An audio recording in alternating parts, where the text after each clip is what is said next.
The other day I was setting up showings for my buyers, and one of the houses they wanted to see was conditionally sold. So when I phoned them and said, hey, do you still want to see this house? It's conditionally sold. They said, what the heck does that mean, Matt? I don't understand. Is it sold or is it not? That's when I realized us as real estate agents, we talk in a different language. And so for a lot of buyers, they have no idea what the heck a removal is or a PCDS or conditions. So on this episode of Bald Prairie Real Estate, I'm going to teach you how to speak like a real estate agent.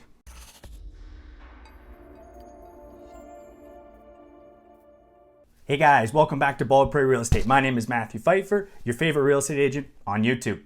Now, are you interested in learning more about the Canadian real estate market? I'm guessing you probably are because you clicked on a real estate related video. So go ahead, hit the subscribe button right now.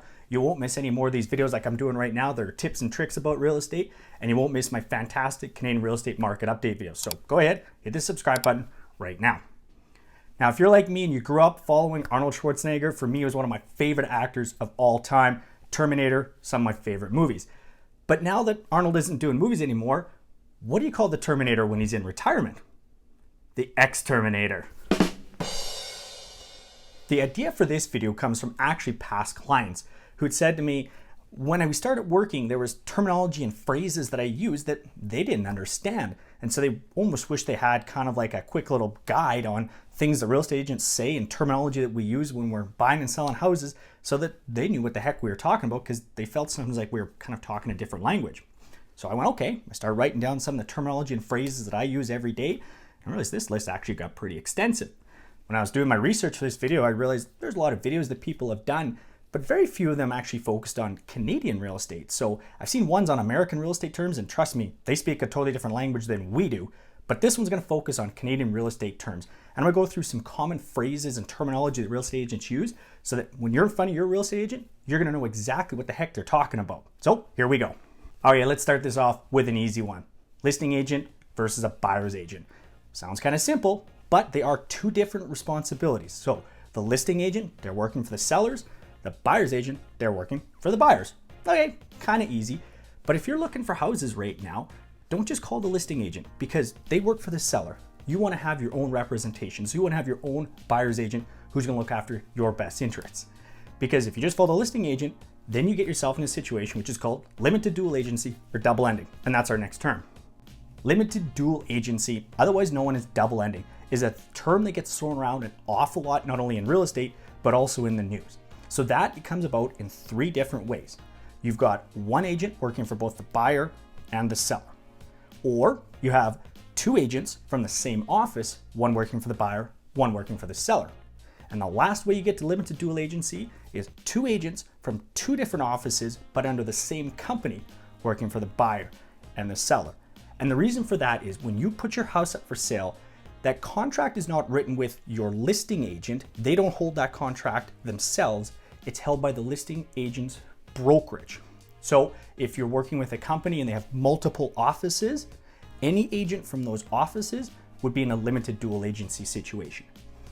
It's a situation that a lot of times can be very complicated to navigate, but if done correctly, a good agent can manage both working with the buyers and the sellers to find the fairest possible deal between the two parties. They have to make sure they don't privilege one party over there. It's a delicate balance, but it can be done right by a good agent. It can also be abused by bad agents. So if you're at all ever nervous, go and get your own representation. Have a buyer's agent specifically looking after your responsibilities. Pre-qualified or pre-approved. They sound really similar, but one of those terms means absolutely nothing, and one of them is very helpful. Pre-qualified, that's when you basically just went, okay, I've made this much money, I can potentially spend this much. That, it's crap. It's not worth anything to you. You've just kind of wasted your time. Pre-approved, on the other hand, that is something that's totally different. When you're pre-approved, that means you've sat down with your mortgage specialist, your banker, your mortgage broker, whoever it is. They have verified your income. They've verified you've got your down payment. They've verified your credit history as well. They're gonna pull all that information. If you do that ahead of time, you're pre-approved to spend a certain amount. Now, this is really helpful because now you know when you actually find the house you want, especially if you're in a really hot market, especially some of these really accelerated Canadian real estate markets that we're seeing, you don't want to be worried about, oh crap, I forgot about a bill I didn't pay. I got to take care of this before I can get my mortgage approved. You want to have all that done ahead of time. So if you go and get your pre-approval done, you should be able to walk into a house and buy that house with confidence. Now you still have to get that deal approved, make sure the lender approves of the house and the deal itself, but because you've done your pre-approval, the chances of that deal going through are very high because you've done that ahead of time. You've squashed all the potential problems. So go and get pre-approved, because pre-qualified, that doesn't mean anything. Conditions or conditional period, and in the States, sometimes they call it the contingency period. This is a term that really is kind of an overarching term. And basically what you're saying to the sellers is, I will buy your house as long as it meets these conditions. You're gonna put stuff on there like your financing condition, all your inspections. You may have some disclosures that the sellers are gonna give you. If you're buying a condo, you're gonna have what's called the estoppel package. That's a breakdown of the condo finances and stuff like that. So as long as those conditions are satisfactory to you, the buyer, you'll remove those conditions and you'll firm the deal up. Now you're committed to that house. Prior to that, you're not committed to it. If that house doesn't satisfy those conditions, if for whatever reason you're not able to be satisfied with home inspection, sewer inspection, whatever it may be, you're able to walk away from the deal. Once you've removed those conditions though, you're committed to that house. So that brings us to a conditionally sold house. What that means is that the sellers have accepted an offer from buyers with some set conditions on it. And there's generally going to be a time frame that the buyers have to work through those conditions before they have to make a decision whether they're going to buy the house or walk away. When you've got a house that is conditionally sold, it doesn't allow another buyer to come in and write an offer and overwrite the first buyers that are in place. They essentially kind of have like a first right of refusal while they're in that conditional period. They can go through and satisfy those conditions. When that day runs out, they have to make that decision whether they're going to remove conditions and buy the house or are they walking away. If they do not remove those conditions, the deal would fall apart. If there's a backup offer, other buyers in play, then their offer would come into effect. So that's what a conditionally sold house is. If you're looking for houses right now and it's conditionally sold, that means there's already a buyer in there and an offer in place. You may not be able to buy the house no matter how much you like it, no matter how much you want to offer them, because those first buyers have the chance to go through those conditions. What the heck is a removal? Or a notice to remove conditions? Well, that probably gave you an indication what it's all about.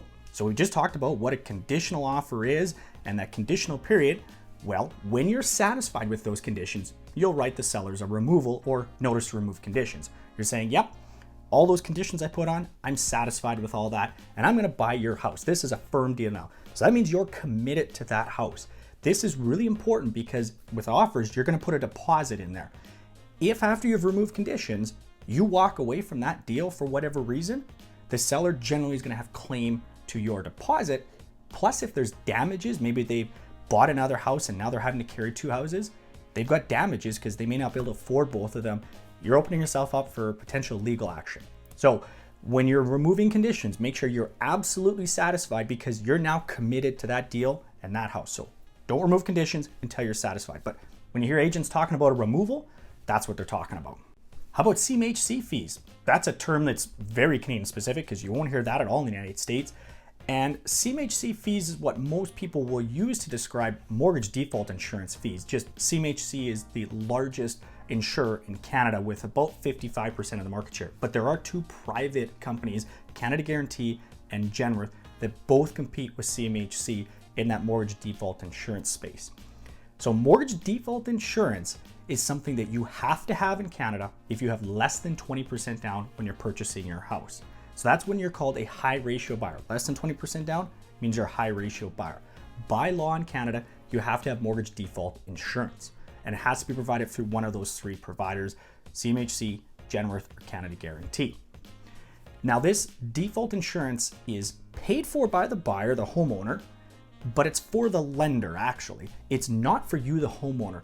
What this is for is if you were to default, you're unable to pay your home, and the bank has to foreclose on it, any losses that they incur, whether it's the cost to sell the house, legal fees, or if there is a depreciation in value of the home, the bank has an insurance policy to cover their losses. In return though, because you are a high ratio buyer, you're able to buy a house because normally you would have to have 20% down or more. But if you have less than 20% down, you're a high ratio buyer, you have to have mortgage default insurance. And those fees can be very substantial. Right now in Canada in 2020, if you put 5% down on a house, the CMHC or mortgage default insurance fees are 4%. So you only have about 1% equity when you first start paying your mortgage. So those CMHC fees, mortgage default insurance fees, are very substantial. That's something you got to be aware of when you're buying a house. They're going to get added onto your mortgage. So you're going to put your down payment down, you're going to know what your starting mortgage balance is, but then you got to add those CMHC fees on top of that. The more money you put down, the lower the CMHC fees go. I'll put a chart up maybe here for you so you can kind of see how it breaks down. Once you have more than 20% down, you don't have to have those mortgage default insurance fees. It also makes the buying process a little bit simpler because now you don't have to have approvals from both the bank and the mortgage insurer, just the bank. So it does make your financing a little bit easier. If you have 20% down, there's one less hoop to jump. And cost. Anytime you've watched real estate TV, you always hear in the deal that the seller or the buyer are going to cover closing costs. I swear that in every TV show, the sellers cover all the closing costs. That's really rare in reality. But what are closing costs? Closing costs are the costs associated like legal fees, your inspections, any taxes that have to get paid when you're buying or selling a house. So let's start on the buyer side.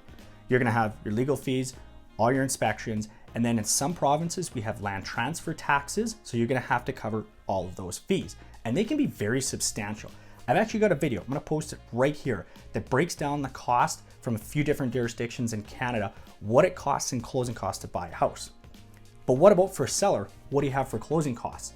You're going to have, again, your legal fees. You also may have a mortgage payout penalty if you're breaking your mortgage before it's over.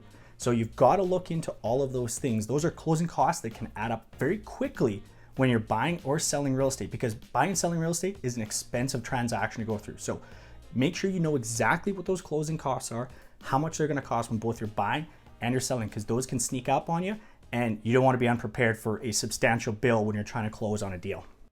So that's just 7 terms or phrases that real estate agents use all the time. Real estate terminology, real estate speak, as I like to call it, it's a little different than plain old English. But now you know when you hear an agent talking about hoping to get a removal today, you know exactly what they're talking about. But maybe you got more questions, especially if you're a first-time homebuyer. Well, guess what? You're in luck. I got a series of videos, I'm gonna put it up right here. That's dedicated to you, the first-time homebuyer, answering all different types of questions that first-time homebuyers have. But maybe you just wanna know, what the heck's going on with the Canadian real estate market? It's wild times right now. It seems like the Canadian real estate market is all over the place at times. Well, guess what? Right here is my most recent Canadian real estate market update, where I break down all different cities across Canada, and every month I expand that list of cities that we look at. So thanks for watching, guys. I hope you enjoyed learning how to speak like a real estate agent.